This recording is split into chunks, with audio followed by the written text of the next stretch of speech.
Dan Marshall. I'm currently the dispatch manager at Donald Martens. Been here 30 years. Started in '95 as an EMT, got my medic about a year following that, and just have done a variety of things throughout my tenure here. Um, Different road things, worked some critical care for about 5 or 6 years, did some managing of that. Um, Became EMS manager and then just recently dispatch manager. Chicken and rice, steak, burgers, things like that.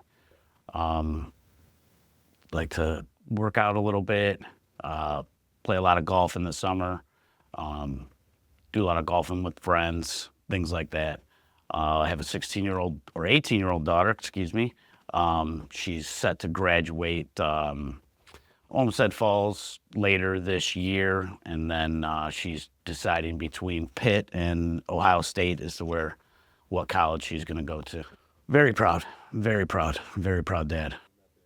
Superpower, um, I guess it would probably be, I guess to be invisible would be good. Just to maybe kind of see what people are thinking when you're not around, stuff like that. Pretty much maybe when my daughter's out and about, I would like to be sitting in the car with her, see what she's doing, stuff like that. Coffee. I just always drink coffee, sometimes at night before I go to bed or something. Coffee in the morning, tea at Goodfellas and Peaky Blinders. I kind of like the mob type stuff. Like when I get home, usually I'll spend some time with my daughter, um, or and then I have a Weimaraner who's 7 years old, so I actually live on a golf course, so I take him out on the golf course almost every night, and I just let him off the leash and he runs. So I'm pretty much doing that, and then to relax, it's TV or YouTube or something like that.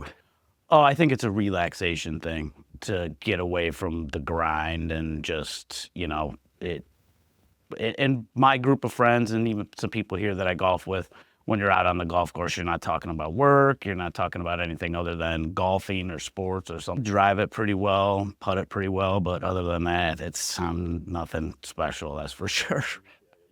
Right by Springvale, so Springvale, Royal Crest, Shale Creek, Bunker Hill, stuff like that. Most stuff south.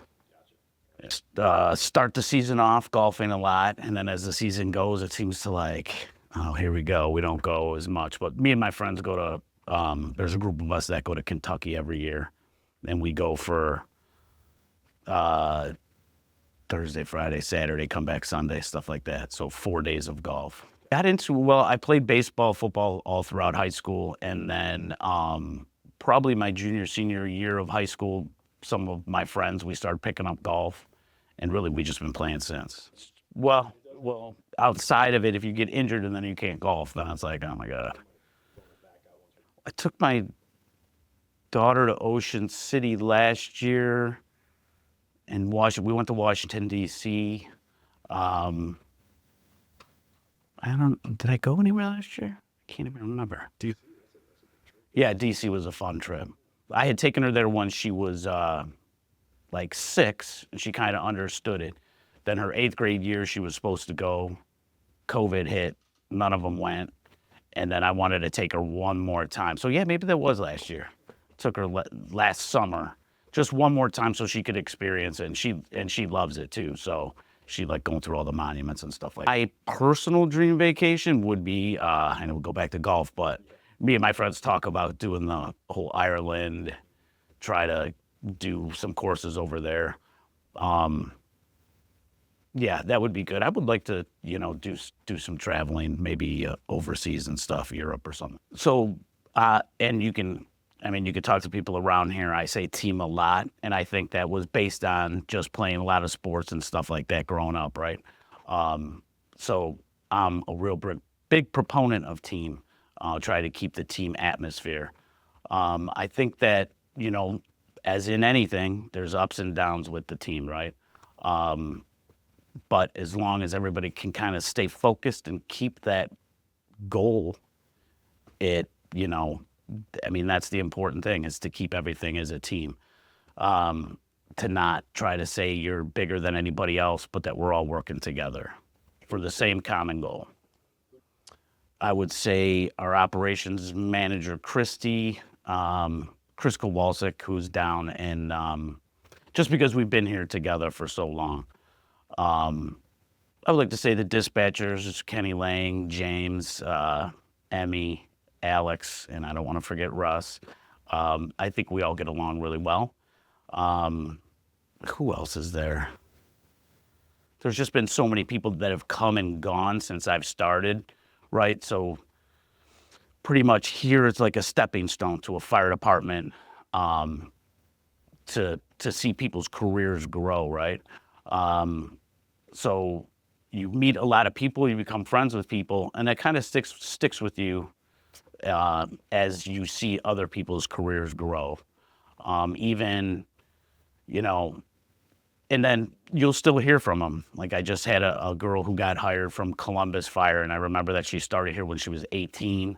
She did some deployments with us, and she was real nervous about doing the deployments when she first went. So it was just nice to see her make steps. And then now she's Columbus Fire, and I think she's like 23 or 24 years old. You know, you can see that stepping stone. It's a good place to work because through medic school, we support people becoming moving their career from EMT to paramedic. The nice thing about us here is the flexibility. We try to, you know, encourage them to go and then give them the tools to go. I just talking to a guy who just passed his paramedic yesterday. You know, he took the opportunity, you know, flexibility of the schedule. So, you know, PRN picking up, working around that schedule. But I always say we want to see people get their paramedic. We want to see people get fire department jobs. We realize what we are here.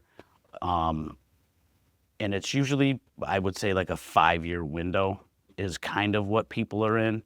Within that 5-year window, they'll move on to, you know, a fire department, usually EDs, something like that. Nursing, a lot of them will go paramedic to nursing, stuff like that. Critical care, different things. Yeah, I think I'm a pretty good listener at that point. And I think just my experience, right? And I don't even like to admit the fact that I'm a veteran here or whatever. I don't know how you want to phrase it, but I don't know. I guess I probably have a little bit different style of leadership in the fact that I don't try to rule with an iron fist or something like that. I don't know. It's just weird because you want to be friends with people, but there's also a job to do, right? So I really try to just, you know, follow my lead. You know, I've just been here for a long time, and I think there's a reason I've been here for a long time. You know, just, you know, like they say, follow the leader. I wouldn't expect anybody here to do anything that I wouldn't do.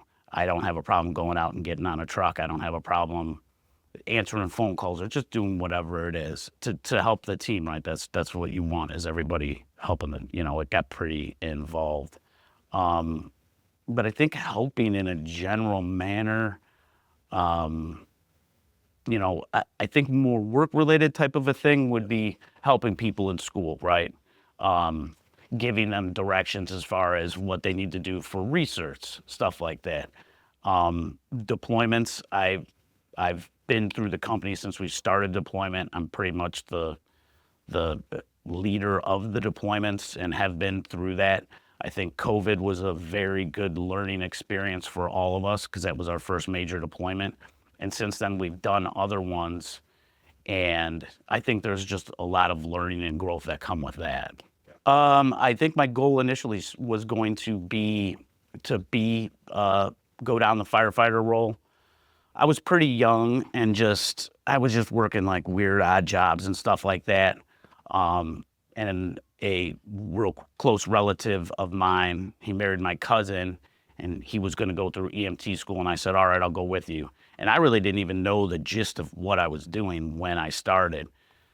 then we had a really fun class. I just kind of was like, all right, this is what I want to do. I want to work on an ambulance and stuff like that. And then a year later, I was through paramedic school, got my paramedic, and then just started doing a bunch of stuff here.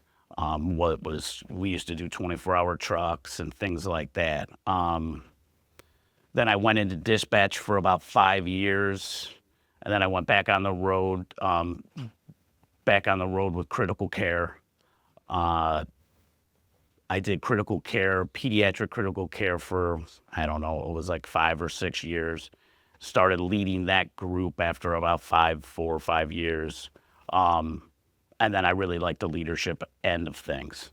So then there was another opportunity to be the EMS manager here, and then I transferred back and started doing that. And then, like I said, just recently became dispatch manager. The most rewarding was probably working on the pediatric critical care team at the time. We had a phenomenal group of people that worked there at the time that I was there, and it was a little family. We all got along so great, and you really looked forward to going to work. We had some really critical cases at the time, so it was fun. It was fun at that point. And there were just some changes, and this opportunity opened. So I'm really glad that I had those 6, 7 years of doing that, but I'm also glad that I came into the leadership role. It's kind of a younger age, I would say. Some days I come in later, some days I come in earlier. The later days, like tonight, I'll be here a little bit later to meet with the night dispatchers and talk with them, just to kind of see the shift change. Here it's pretty fast paced. It's phone calls, setting up trips, planning for the next day, how many squads are on, how many squads do we need, working with the scheduler, working with the ops manager, things of that nature. A lot of calls, dealing with issues, whatever issue comes up. Pretty much I handle all the incidents that occur here, whether it be a minor car accident, somebody hurting their back or whatever the case may be. And pretty much every day is different. And that was kind of part of the reason I like this field too, is it's never the same thing every day. It gets a little monotonous, but I don't. So let's determine what the root cause analysis is of the mistake, whether it be just a simple, we took a trip wrong in call taking. Let's talk to the if it's a call taker, let's talk to the call taker. Let's determine, all right, how did we get to this point? What can we do to fix it? I think, a lot of mistakes can be just taken as educational moments. And that's kind of big in the medical field too. You don't always want to punish somebody when it's a time to educate, learn, and let's get better from it. And it just going back to the team, that type of stuff, mistakes make the team stronger, right? Learn from your mistake. What can we do better, and move on. Yeah, I think that's the number one thing about Martens is that family team atmosphere. Like I said, even going back to when I was an EMT, it's always been encouraging employees, even myself at that time, go get your paramedic, right? Go on to do things that you want to do. The educational piece around here is fantastic with Premier right next door to us, and I've said this before, the great thing about us here is not only do we want to help you get your paramedic, but we have an opportunity right next door. With our company, it's fantastic because your ACLS, your PALS, your BLS, your 48-hour refresher, your EMT 36-hour refresher, that's all free of charge. That's the stuff that we like to do for the employee, right? To make sure that they're keeping up on their skills. We do competencies every year. We have continuing ed, run reviews. We that's the good thing about us here, is that we're trying to educate and make sure everybody's on the same page. And I think that's part of what separates us from other. Yeah, unless I was a professional golfer of some sort, but I'm kind of a short guy, so that kind of limited me, I guess. That's just funny because me and my friends always they joke about my height, and I think I even joked with you the first time I saw you. No, I don't know. It's a good question because I am very happy here. I'm very happy with how things are in my life. So I would think that if I did something else, then that might change where I'm at right now, right? If that makes sense. Like I could see myself doing some other things, and maybe I would have, but I don't know. Hindsight's 2020. I'm really happy with my current situation in life, so I wouldn't. I think changing it might change that outcome. That's like that. Those are like a movie where there's a couple movies, right, where it's like if you change this, like then the whole thing changes, and I wouldn't want to see that happen. Yeah, I would just say hard work, right? Hard work. You're always, and these are the things I tell my daughter too. Um, you're gonna get what you put into it. So the harder you work, and the harder you work, the easier some things are sometimes.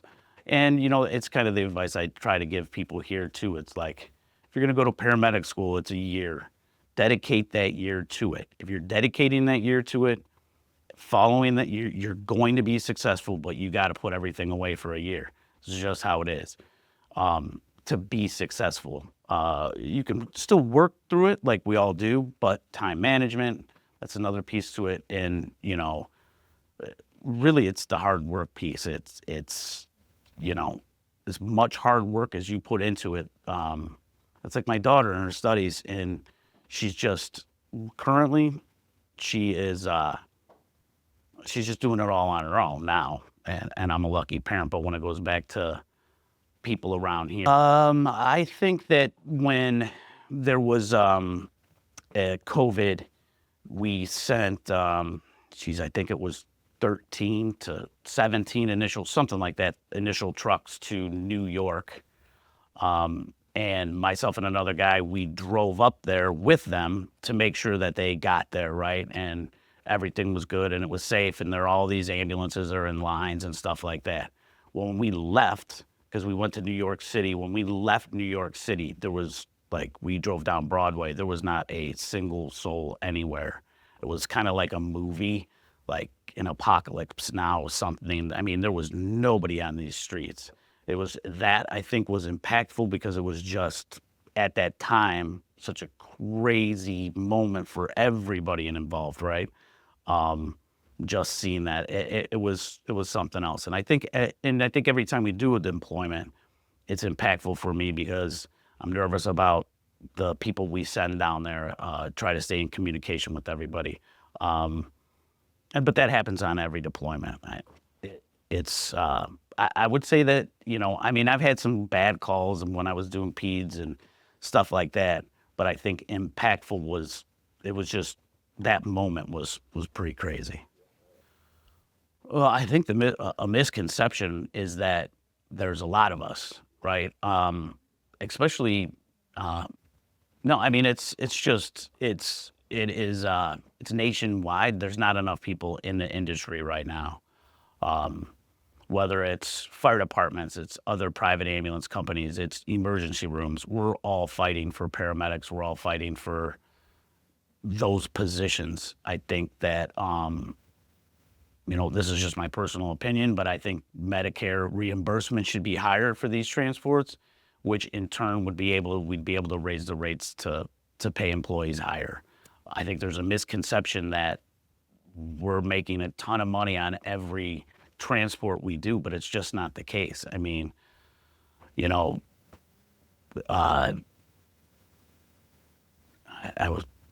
got stumped because I was going to make a political statement, and I better not say that.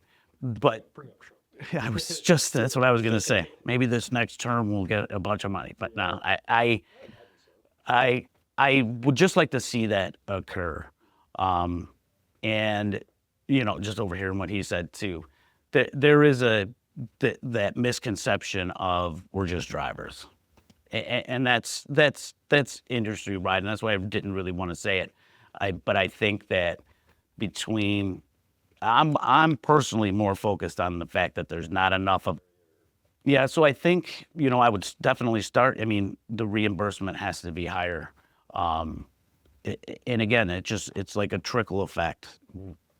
We get, if we're making more as a company, we're able to provide better wages, better equipment. Although I think our equipment is top of the line right now, with new monitors over the past couple of years. We turned the whole fleet into power cots, working to try to get as many power load systems in each ambulance, um, and just keeping up with the equipment. Again, where does that come from? I don't know. Is it a government type of a thing? I guess at this point, because we're working with so many insurance companies. That's my final question. Okay. There's any last things you'd like to throw out? No, for me, I think what sets us apart is, and I like to just, and I don't even know if you're going to use it or whatever. I don't even care. But like, a big thing for us in this, for what sets our company apart, is number one, we are more of a team atmosphere here. A big thing for us is getting people out on time. There's a lot of other companies that have like 2-hour holdover windows, stuff like that, where they just mandate your stay